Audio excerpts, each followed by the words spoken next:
जय हिंद दोस्तों। आज की क्लास स्पेशल क्लास है। ये है आपके हिमाचल प्रदेश के लिए हिस्ट्री की क्लास, जिसको हमने जो है वैदिक काल से भी कंपेयर करे हैं और प्री हिस्टोरिक यानी कि प्रागैतिहासिक काल में भी हम इसको बता रहे हैं। महाभारत, सिकंदर, मौर्य, गुप्त, हुण, ये सभी कालों में जो है यानी कि प्राचीन इतिहास, मध्यकालीन और आधुनिक इतिहास, सभी के सभी इसी वीडियो में आपको मिलेंगे देखने को। आप आराम से जो है बैठिए और नोट्स बनाइए। ऐसे नोट्स आपको कहीं नहीं मिलेंगे, वो सिर्फ पूरी एक ही वीडियो में मिलेंगे, वो है आपके सामने।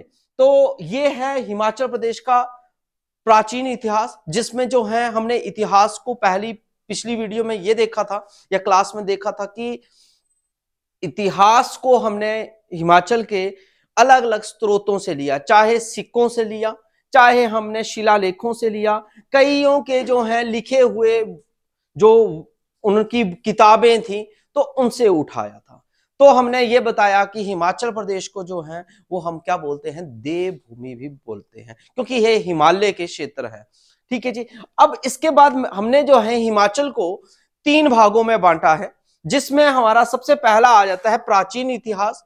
प्राचीन इतिहास में जो है हम प्रागैतिहासिक काल को जो है हम स्टडी करेंगे। इस वीडियो में आपको ये देखने को मिलेगा।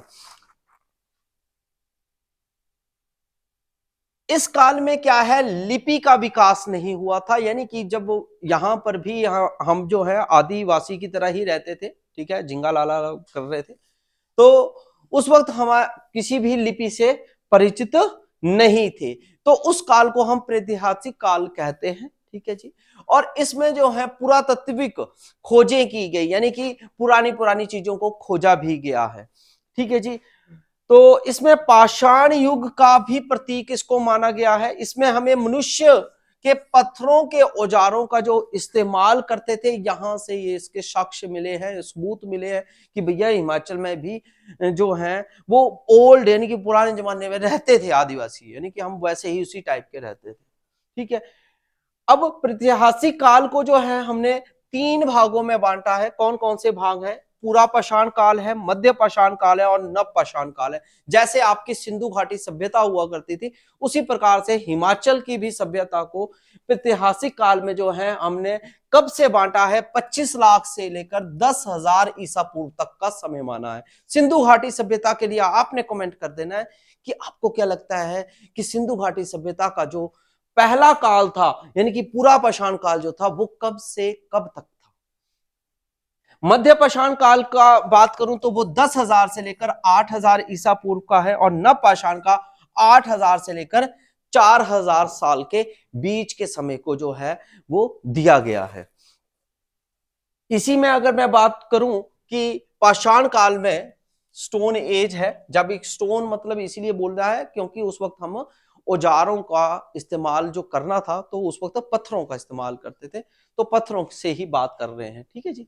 तो सिरसा नदी के दाईं और जो है नालागढ़ में जो है इस काल में जो है पत्थरों से बने औजार यानी कि खुरपे प्राप्त हुए हैं। तो हिमाचल प्रदेश की अगर बात करें कि पाषाण काल के आपको अवशेष या स्रोत कहां से मिले, तो नालागढ़। कौन सी जगह आएगी जी? नालागढ़ से आपको पत्थरों के औजार मिले हैं। और 1955 में जो है बी लाल ने जो है गुलेट लिखा है, गुलेर होगा यहाँ पे, ठीक है, गुलेर, देहरा, ढलियारा, कांगड़ा से जो है आदि सोहन प्रकार के जो है 72 यानी कि 72 जो है उपकरण प्राप्त हुए हैं, अलग अलग प्रकार के हुए हैं। क्या क्या हुए हैं देखो, चापर है, हस्त है, कुठार है, वेदनी है, इस ये मेन जो है प्रमुख जो है वो हमें मिले हैं। ठीक है जी।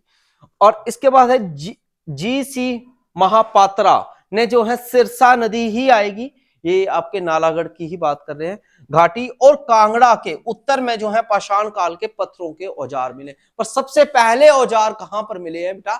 नालागढ़ में। ये याद रखने वाला मोस्ट इंपॉर्टेंट टॉपिक रहेगा। इसके बाद हम आगे चलते हैं, सुकेती में, सिरमौर में भी मिले हैं, मार्कंडे नदी है। याद रखिएगा सुकेती में कौन सी नदी है? मार्कंडे नदी। ये नदियों के रिलेटेड भी प्लेसेस आपको क्या करने हैं, लर्न रखने हैं, दिमाग में रखना है। ठीक है जी। उसके वहां से भी जो है नदी के किनारे भी हमें क्या मिले हैं, अवशेष प्राप्त हुए हैं और हिमाचल प्रदेश में जो है कोल जाति के जो लोग हैं, जो कोली बोलते हैं, ठीक है, वो यहाँ के मूल निवासी थे या हैं, ठीक है, और जिन्होंने जो है नवपाषाण युग में जो है संस्कृति की जो है वो नींव रखी है, ठीक है। और वर्तमान में जो है ये कोली, हाली, हुमम, चनाल, बाड़ी के रूप में भी पाए जाते हैं, मतलब अलग अलग इनकी जो है वो जातियां जो हैं वो बांट दी गई हैं, वो बंट गए हैं। और हिमाचल प्रदेश में प्राचीन निवासी हैं ये कौन? हिमाचल प्रदेश के प्राचीन कौन से आएंगे जी? कोल। कोल जाति जो है वो सबसे पुरानी मानी जाएगी और कोल हिमाचल के जो है प्रथम जाति मानी जाती है। तो मोस्ट इंपॉर्टेंट टॉपिक आएगा या बात आएगी कि हिमाचल प्रदेश की सबसे पुरानी जाति कौन सी है। मोस्ट इंपॉर्टेंट टॉपिक रहेगा और बड़ी सी आपको लर्न भी रखना है, ठीक है जी। आफ्टर देन किरात हिमाचल प्रदेश में प्रवेश करने वाली दूसरी जाति है। तो एक और क्वेश्चन बनता है कि कोल के बाद जो है हिमाचल प्रदेश में दूसरी जाति कौन आई? तो वो कौन सी थी जी? किरात जाति जो है हिमाचल प्रदेश में दूसरी जाति आई है, ठीक है जी। और मंडी का जो पंचवक्र मंदिर है जो कि आपका डूब गया था, यानी कि अभी पीछे जैसे रिसेंट में बहुत ज्यादा फ्लड आया था, कौन सी नदी के किनारे है? तो वो है ब्यास नदी के किनारे है। तो वो वहां पर आया और उसके ओवरफ्लो कर गया, पूरा रेत से भर गया था, ठीक है जी। तो पंचवक्र मंदिर है, वहां पर हमें नागों की 10 फुट ऊंची जो है मूर्तियां मिली हैं वहां पे, ठीक है जी। और तक्षक नाग द्वारा जो है हिमाचल में नाग राज्य की स्थापना की गई थी।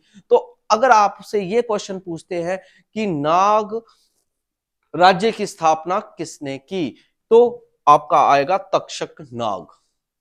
इसके बाद आता है खस जाति, ये आर्यों की तीसरी शाखा बोल सकते हैं और कुलिंद और कनेत खसों में से ही निकले हुए हैं, यानी कि ये कुलिंद और कुनेत जो हैं वो जाति ये कहां से आई हैं? ये खस जाति से ही आगे बनी है, ठीक है। इसके बाद है वायु पुराण की बात करते हैं या विष्णु पुराण में भी जो है खसों का जो है वो उल्लेख किया गया है कि ये कश्मीर से हिमाचल प्रदेश में जो है वो आए हैं।